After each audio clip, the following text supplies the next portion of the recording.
Hi, this is Rose McDonough, and I'm in my kitchen all by myself tonight, and I am making apple pie filling. So the first thing I needed to do, of course, was to get the apples. I have at this time about 10 cups of apples that I have peeled and sliced, and I am soaking them in water with lemon juice. I've got my next part ready, which in this pot includes sugar, cornstarch, cinnamon, and salt. I also have ready to go water because I'm going to make a sugary syrup.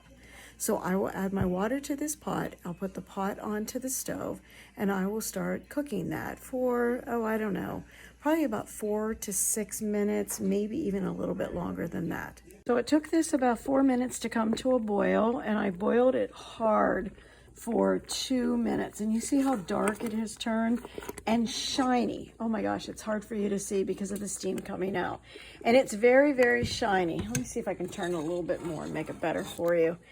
The reason it's shiny is because I used the cornstarch. If I had used flour, it wouldn't be quite as shiny as that.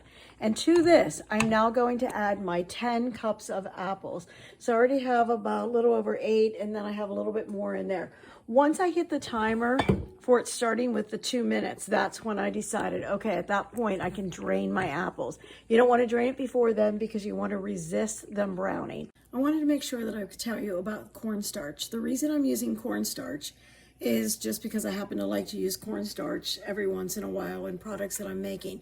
If you are going to use cornstarch, you're going to use half as much flour as you would flour. So I ended up, let me see, my recipe started out with, because I have a double batch here because I'm making 2 pies, a half of a cup. Had I been using flour, you wanted to use 1 whole cup of flour, just so you know that.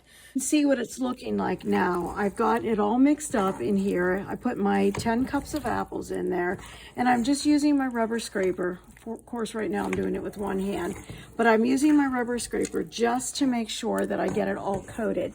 Once this comes back to a boil, and at this point I have it on my stove at about 6, but once this comes back to a boil, then I'm going to boil it for just a few minutes. How long? Probably maybe 6 minutes, 5 minutes, 7 minutes, somewhere around there, just until the apples become tender. Once the apples are just starting to get tender, then I'm going to pull this off, put it into my freezer bags, and get it ready to put into my pie plate. So give me a couple minutes, I'll be back with you again.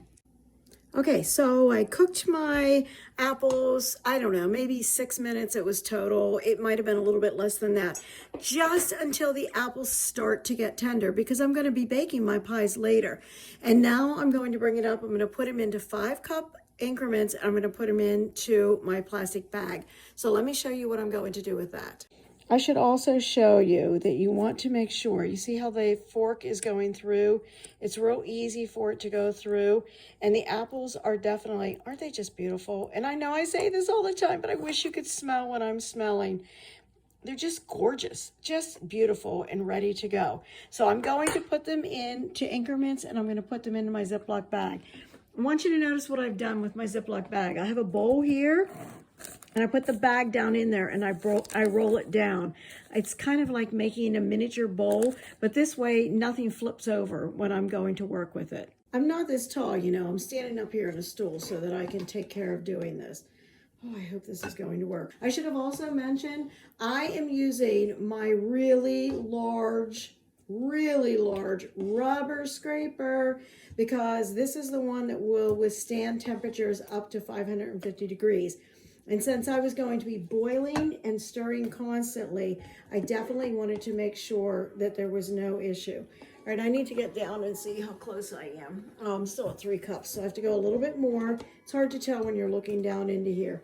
But if I get this all filled up in here, I didn't have to measure it. If you're only doing 1 pie, it won't matter.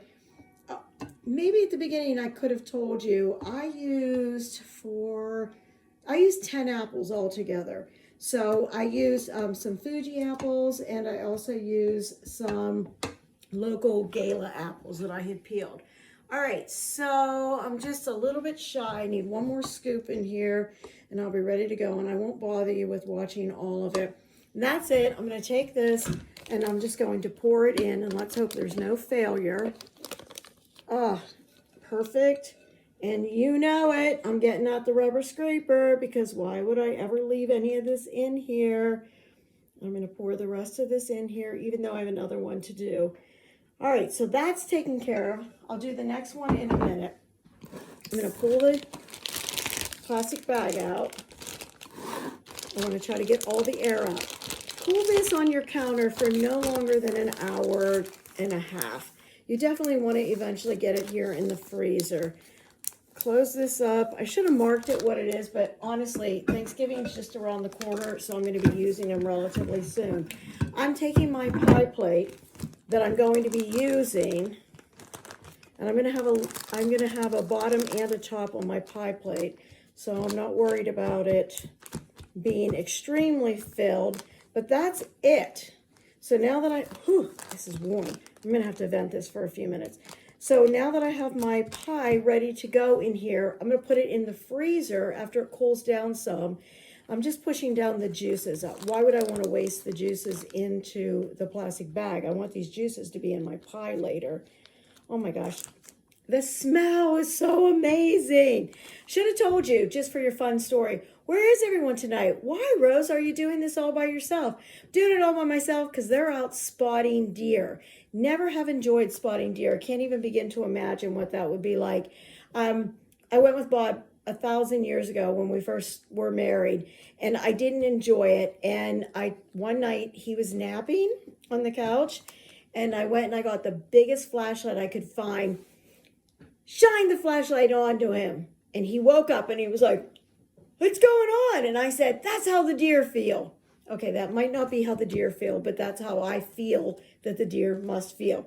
All right, so that's it. I've got my pie ready to go. It's already set up in my pie plate. I'm going to freeze it just like this.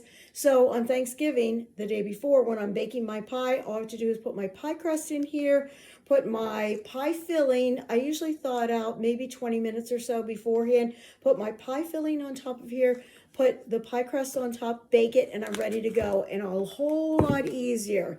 All right, so let me see. I got to pull out some names here today. Laura Coleman.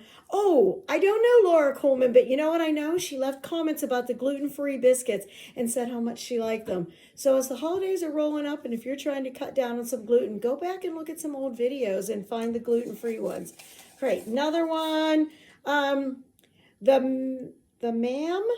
The man, sorry, I'm trying to read my own handwriting. The ma'am, it has to be the mom, wouldn't you imagine? The mom, 0776. Hey, I don't know who you are, but I thank you for watching. And I hope you continue to watch. And for the rest of you, you watch, send recipes on to other people so that other people want to watch and learn too. And as I said, Thanksgiving's coming up. I hope you all have a thankful day and that you spend it in joy with your family. Goodbye.